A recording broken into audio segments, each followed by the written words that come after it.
Welcome to the Real Teachers of Cohort 6.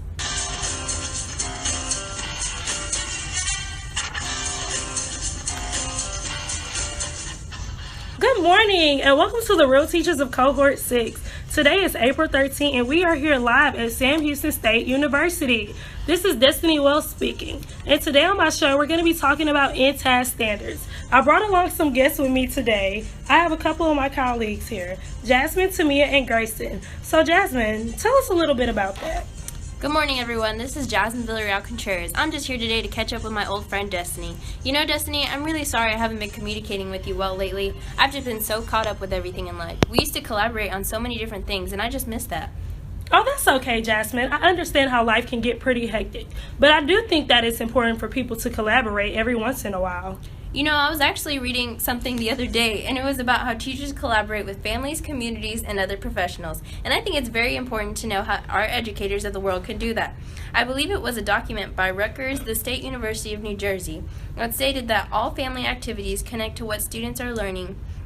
So it says that parents and teachers can look at tests together. They are able to have community groups, offer tutoring and homework programs at the school. That way the community is involved. And the teachers are able to collaborate with their staff members to work with local organizers to improve the school and neighborhood. It is so great to see that our educators can collaborate in so many different ways with many different groups to enhance the lives of their students. I completely agree, Jasmine. Collaboration is key, and it's one of the many things that we can do as educators to benefit our students. One of the topics teachers and their colleagues usually collaborate on is how to meet the needs of English language learners. Bilingual learners are increasing more and more in the world, and it is the responsibility of our teachers to make sure they can learn just the same as everyone else. First off, it is entirely important that the teacher is highly certified to teach ELL students so they are able to be taught correctly. The Center for American Progress created a document to prepare teachers to meet the needs of English language learners, and it honestly has some great guidelines as to what teachers should do. It states all of the importances to come about in that teacher's life, including attending to oral language development, supporting academic language, and encouraging their own cultural sensitivity to the backgrounds of their students. As ELL students have trouble transitioning from home to school, the teacher and the school should be able to reaffirm the social, cultural, and historical experiences of all the students so no one is left out. It is very important for teachers to help build the appreciation of diversity so that their English language learners are able to feel comfortable in their environment while also being able to concentrate on their needs being met throughout their education. I am just so happy that our school system is focusing on such a broad spectrum of needs that our students may have. Aren't you, Destiny? Oh, definitely. And I am so glad that you brought some insight on teachers' collaboration and ELL students to our listeners today. So, Destiny, why do you personally think collaboration is important? I believe that collaboration and teamwork is an essential skill that students should learn at an early age. Students who collaborate with others build knowledge and learn to solve problems. Collaboration provides every team member with equal opportunities to participate and express their ideas. Collaboration is extremely important for students today. For one, it can promote development of higher level thinking, oral communications, and leadership skills.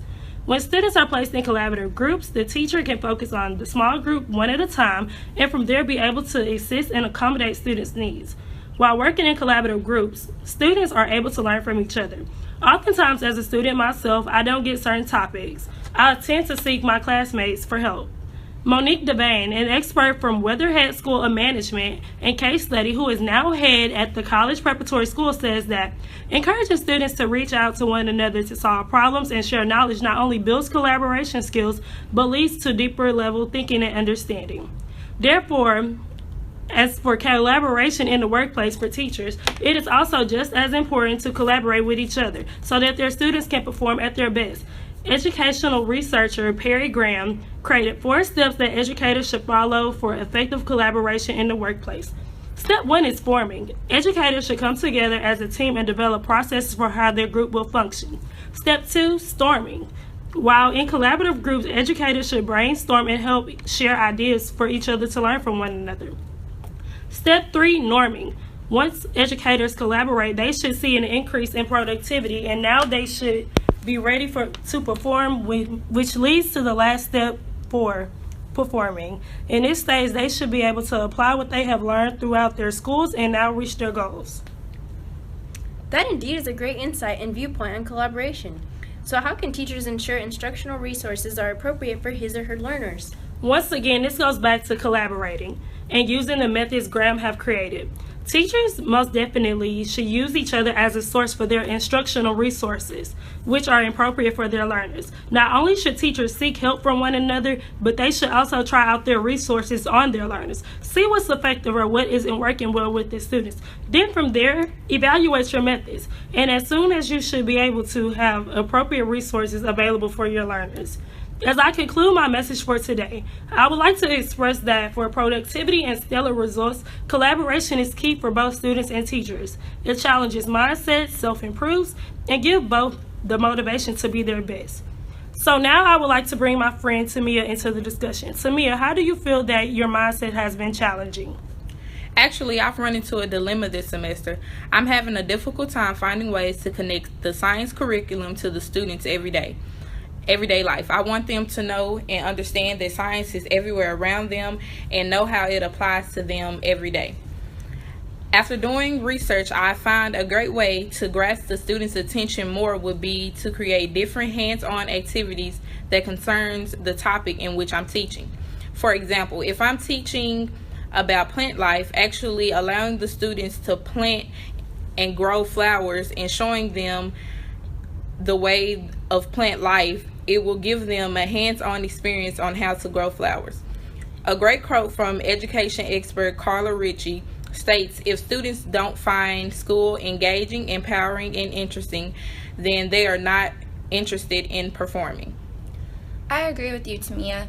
So I wonder why it is important for teachers to give descriptive feedback. Providing feedback, whether good or bad, is always a good thing. You always want the students to know where and when they need improvement and provide them with the help they need.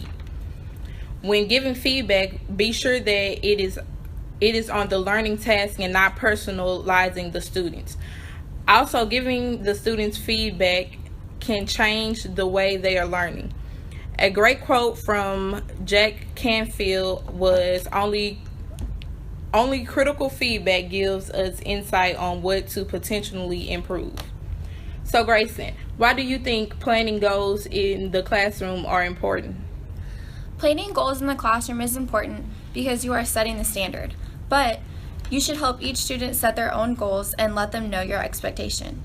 Goals for each student will be different because all students learn differently and not everyone is at the same pace.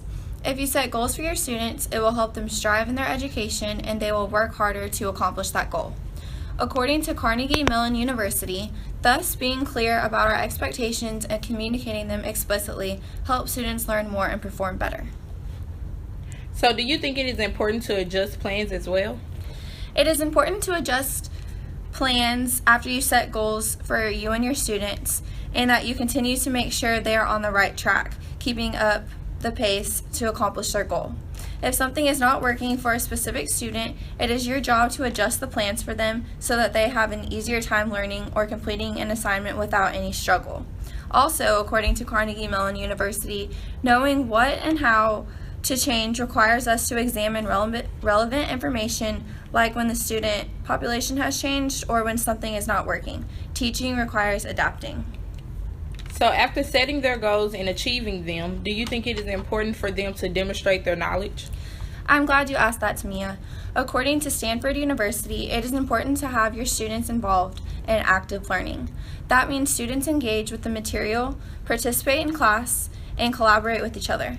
If a student can demonstrate a process, analyze an argument, and apply the concept to a real-world situation, then the student has successfully demonstrated and proved their knowledge on that specific topic.